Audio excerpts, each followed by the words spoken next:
The Prime Minister said talks between Alberta and this government are constructive when it comes to the pipeline, a new pipeline. That's never going to happen. Never. Why is it never going to happen? Because, we've already done this before. We did this under the Harper government. It got tied up in legal battles.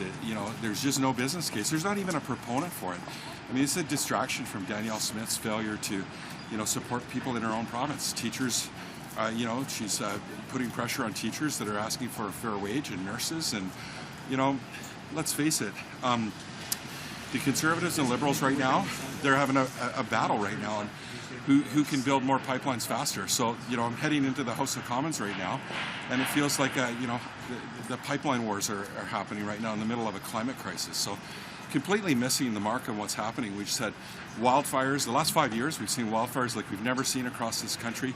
We're in a climate emergency, and this government's, talking about building pipelines to a place where, the Great Bear Rainforest, where we know is pristine. They've built an incredible, sustainable economy, one of the last bastions to protect wild salmon, and they're not listening to First Nations. This isn't reconciliation. This is a failure to, provide their duty to free, prior, and informed consent. And, frankly, building, lifting a super tanker ban, temporarily or, just, ad hoc like this in one of the most dangerous passages in the world is absolutely irresponsible. Can we expanding Trans Mountain again? This idea instead of the Northern. I think right now the focus is they're pushing hard to lift a tanker ban that coastal British Columbians do not support the lifting of that. They can use all the polls they want. I live in coastal British Columbia. I know for a fact coastal people do not want that tanker ban lifted. They don't want to see super tankers going through the Hecate Strait. And right now you're seeing a $1 billion economy, being flushed out. I'll be speaking on this tonight on a late show against the government, talking, waiting for real answers from them. But right now they're failing when it comes to their fiduciary duty, when it comes to their responsibility in relationship with First Nations people. And the coastal First Nations have made it unequivocally clear they want a meeting with the Prime Minister.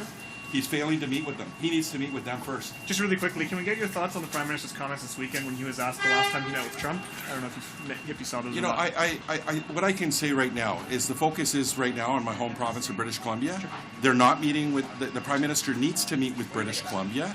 He needs to meet with the Premier, and he needs to meet with First Nations that are being impacted by his proposal to potentially lift a moratorium on a tanker ban that is in place for good reason. It is one of the most dangerous places to ship in the world, and this is one of the most pristine areas in the world, and it needs to be protected.